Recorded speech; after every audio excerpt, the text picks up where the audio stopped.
y a 7 péchés capitaux aujourd'hui que commettent les infopreneurs et qui les empêchent de grandir dans leur activité et de scaler.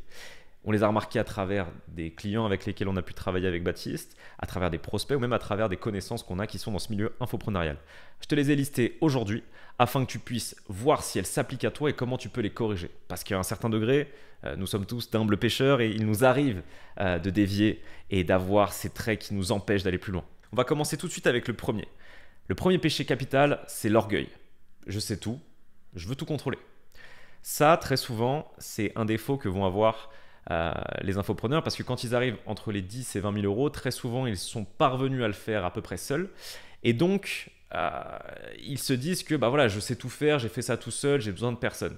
Sauf que tu es bloqué, tu es encore qu'au niveau 2, tu vois, il y a encore 100 niveaux à aller chercher au-dessus. Et le problème de ça, c'est que tout seul, tu ne pourras pas tout faire. Tu vas être obligé de déléguer de la responsabilité, de déléguer de la confiance aux gens. Le problème qu'ils rencontrent, c'est que ces personnes-là, les orgueilleux, vont très souvent micromanager, être des managers justement insupportables et ne pas réussir à avoir des personnes qui les emmènent au prochain step. En général, quand ils vont essayer de recruter, ils vont avoir des personnes qui payent sous le marché et ils espèrent ou attendent d'elles qu'elles surdélivrent par rapport au marché. Sauf que très souvent, ça ne fonctionne pas comme ça. Et donc, elles finissent par se dire ouais mais les personnes ne sont pas compétentes, personne ne le fera aussi bien que moi, et retombent dans la boucle où c'est à eux de faire parce que personne ne le fera avec autant d'énergie, d'intensité et de finesse qu'eux. La conséquence de ça, c'est que tu deviens le propre goulot d'étranglement de ton business. Et quand tu veux scaler, justement, le but c'est de faire péter les goulots d'étranglement. Si tu inverses la responsabilité, tu comprends aussi très vite que le véritable problème, ce ne sont pas les gens incompétents, c'est ton incapacité à faire en sorte que tu recrutes des gens compétents. Donc c'est ton incapacité à mener à bien le recrutement qui est le véritable problème, plus que les gens incompétents qui sont dans le problème. Donc en inversant la responsabilité, en faisant preuve aussi d'une certaine humilité, tu t'ouvres la possibilité de progresser, d'accepter l'aide dont tu as besoin au moment où tu en as besoin et de pouvoir aller chercher le prochain step. Deuxième péché capital, c'est l'avarice, c'est faire l'économie d'investissement critique pour ton business. Alors, je suis d'accord, une des métriques principales, c'est la profitabilité. Donc il ne faut pas dépenser de l'argent n'importe comment dans le business, c'est le meilleur moyen de se ruiner. Parce que le but, ce n'est pas vraiment ton chiffre d'affaires, c'est combien il te reste au bout.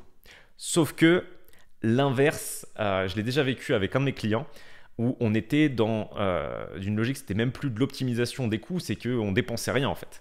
Et en ne dépensant rien, à un certain moment, tu arrives à un plafond de verre aussi. On n'utilisait que les versions gratuites de tous les logiciels, donc toutes les fonctionnalités payantes, on n'y avait pas accès, qui souvent sont des accélérateurs de productivité. On créait des adresses mail successives pour rebénéficier d'essais gratuits sur certaines solutions, donc on perdait l'historique de certaines données et l'historique de l'autre chose qu'on avait mis en place. Et c'était concrètement du bricolage. Le bricolage va être très bien pour te faire passer, on va dire, de 0 à 1. C'est vrai qu'au début, ça ne sert à rien de trop spend n'importe comment. Mais arrivé à un certain point, tu commences à voir ton market fit, tu vois que les choses marchent pour toi. Donne-toi les moyens et donne les moyens à tes équipes d'être productives, de pouvoir exploiter vraiment cette capacité de travail qu'elles ont. Car en ne leur donnant pas les outils, tu les fais travailler beaucoup plus pour que l'output réel de ces personnes soit diminué. Exemple, si tu ne veux pas investir dans un CRM et que tu fais tout sur un G-Sheet, bah déjà l'ergonomie de travail, elle n'est pas forcément là. Pour la gestion de tes follow-up, tu vas ajouter de la complexité dans ton business et tu vas laisser de l'argent sur la table. Donc le meilleur moyen d'en gagner plus, parfois, c'est de dépenser plus aussi. L'idée, c'est que si tu décides de commencer à acheter des différentes solutions ou autres, des logiciels qui sont réellement utiles, tu mesures l'impact sur ton retour sur investissement, enfin tu mesures l'impact sur ton business, le retour sur investissement que tu as eu, et en fonction de ça, tu prends la décision de garder la solution ou de revenir à la solution gratuite, si l'impact de la version payante n'était pas si abusé que ça. L'autre truc, à travers ce business, c'est que on avait donc zéro budget pub déployé, on était 100% sur de l'organique, ce qui peut être une stratégie, mais très souvent, ce qui va permettre aussi de la croissance, c'est la conjugaison de différentes stratégies d'acquisition. Tu peux avoir de l'acquisition organique pure et en plus de ça, commencer à faire de l'acquisition payante pour pouvoir atteindre des nouveaux paliers, booster ton organique, etc. et tomber dans un cercle vertueux. Donc, attention à l'avarice. Ça va souvent être quelque chose qui va te faire rester sur une croissance lente, enfin linéaire, mais très lente et potentiellement des fois tu perds le momentum, ce qui a été le cas sur ce business. On a perdu le momentum à cause de cette avarice. Et à la place, investis intelligemment. En investissant intelligemment, tu te donnes l'opportunité d'avoir des exponentiels plutôt que des croissances linéaires. ton côté économe, très souvent l'avarice est liée à une relation émotionnelle à l'argent. Donc essaie de retirer l'aspect émotionnel de l'aversion à la perte pour vraiment prendre des décisions mesurées avec de la data et arbitrer ensuite. Troisième péché capital, c'est la gourmandise, tout lancer en même temps. On pourrait aussi l'appeler le syndrome du donut brillant en quelque sorte. Typiquement, un infopreneur qui commence à avoir un produit qui marche, plutôt que de se concentrer sur ce produit-là, il va lancer un nouveau produit, un abonnement, un système d'abonnement à sa communauté, il va lancer un podcast, il va multiplier les projets.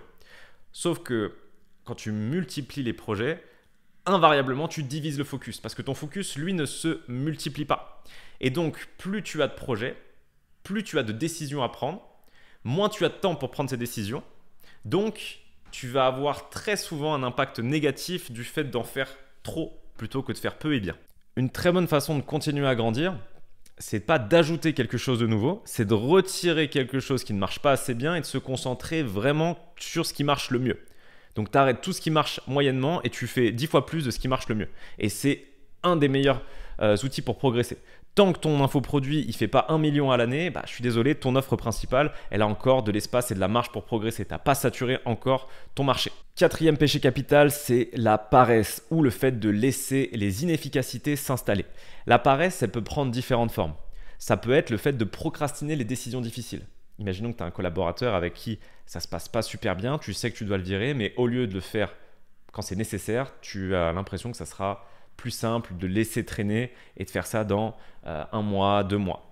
Sauf que ça va avoir des conséquences réelles sur ton business en termes de coût d'opportunité. L'autre idée, c'est que tu ne vas plus améliorer l'existant. Un des points cruciaux dans la croissance, c'est j'améliore mes process en interne. Et ça, on a été confronté à ça notamment avec Baptiste.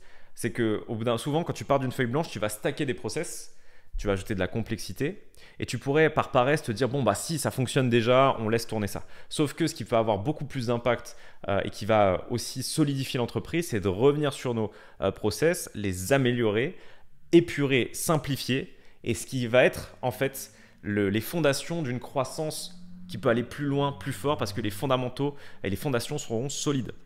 Donc, ne fais pas l'économie de ce qui est nécessaire, concentre-toi sur des choses que tu peux améliorer et processiser et ne laisse pas les inefficacités s'installer. Le 5e péché capital, c'est la colère.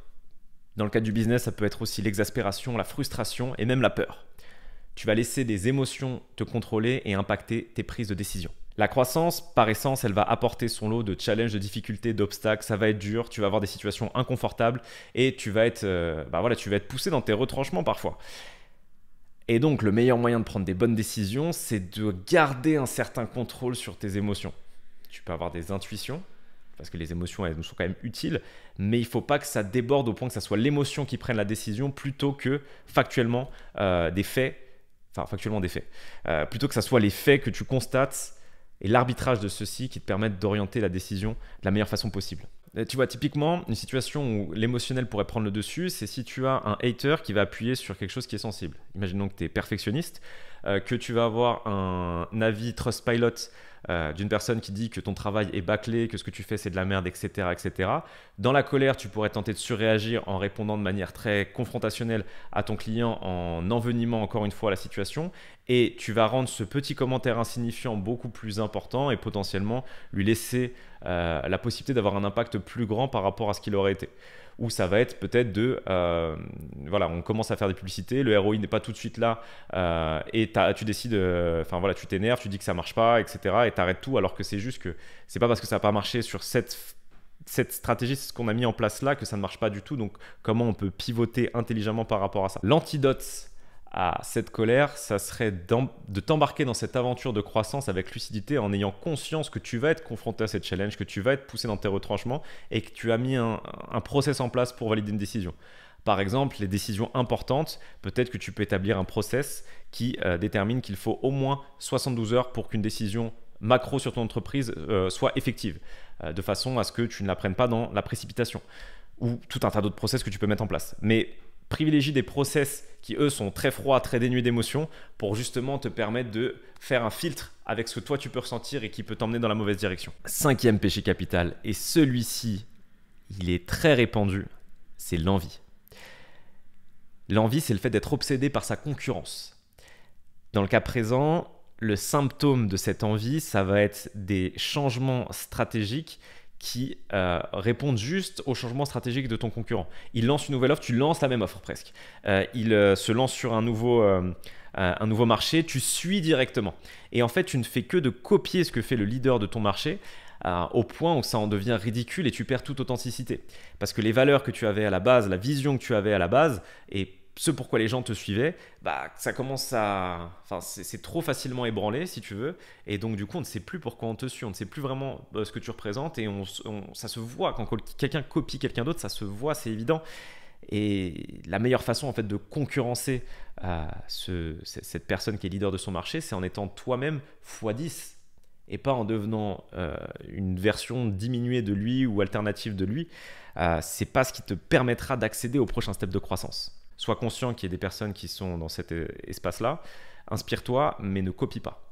Dernier péché, le 7e, ça sera le péché de luxure. C'est chercher le gain rapide en étant prêt à sacrifier le long terme. Vraiment, le meilleur moyen de cristalliser ce péché capital, c'est l'influx voleur de Dubaï. Vraiment, voilà, là tu as la luxure dans toute sa splendeur.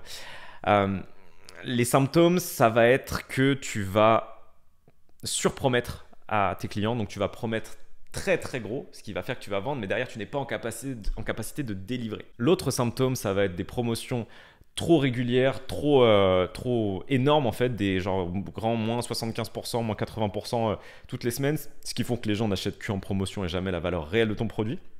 D'ailleurs, c'est une des conséquences, c'est qu'il y a une grosse dégradation de la valeur de ce que tu proposes. Il y a une dégradation de ta réputation et de ton image aussi, parce que en fait, tu es associé à ce côté trop marketing en réalité. Donc, méfie-toi de la luxure. Ne sacrifie jamais le gain long terme pour le gain court terme. La luxure, c'est ce qui va te permettre de faire un braquage, mais c'est pas ce qui va te permettre de construire un empire. Et ici, le but, quand tu veux scaler vraiment avec des bonnes valeurs et vraiment avoir cette vision long terme, c'est un empire que tu veux créer. C'est pas une succession de braquages où tu as sacrifié ton image et tu dois te recréer une chaîne YouTube et un compte Instagram avec un autre nom 2 ans plus tard parce que voilà, tu as complètement... tu as ruiné ta réputation. Donc la conséquence de cette luxure aussi, c'est évident, c'est que tu ne peux pas bien délivrer tes clients quand tu surpromets. Tu ne peux pas délivrer à hauteur de la promesse que tu as faite, donc tu as de l'insatisfaction client et donc cette dégradation de ta réputation et ce cercle vicieux qui s'installe. J'espère que cette vidéo t'aura éclairé sur le chemin qui mène vers l'enfer de la faillite et te permettra de mettre en perspective ces biais que tu peux avoir, qu'on peut tous avoir, hein. Nous sommes tous d'humbles pécheurs, ne l'oublions pas. Et rien n'exclut qu'on puisse faire preuve d'orgueil, de luxure, de paresse ou de tous les autres péchés que j'ai pu te citer. J'espère que ce petit parallèle, un petit peu biblique en quelque sorte, t'aura plu sur le business infoprenarial et le business en ligne de manière générale. Si tu veux aller plus loin et que tu veux vraiment scaler ton entreprise, tu peux réserver un appel de consulting gratuit avec Baptiste et moi. On prend 1 heure complètement gratuitement pour décortiquer ton business, te donner tous les axes de progression. Donc cet appel ne s'adresse à toi que si tu fais au moins 10 000 € par mois parce que ce qu'on va développer et mettre en place avec toi n'aura pas grand intérêt si tu n'as pas encore ton market fit. Et à partir de là, on peut voir si on peut aller plus loin ensemble et te scaler jusqu'à 100 000, 200 000 € par mois si tu as les épaules pour, bien sûr. C'était William de Monétrise. Ciao, ciao.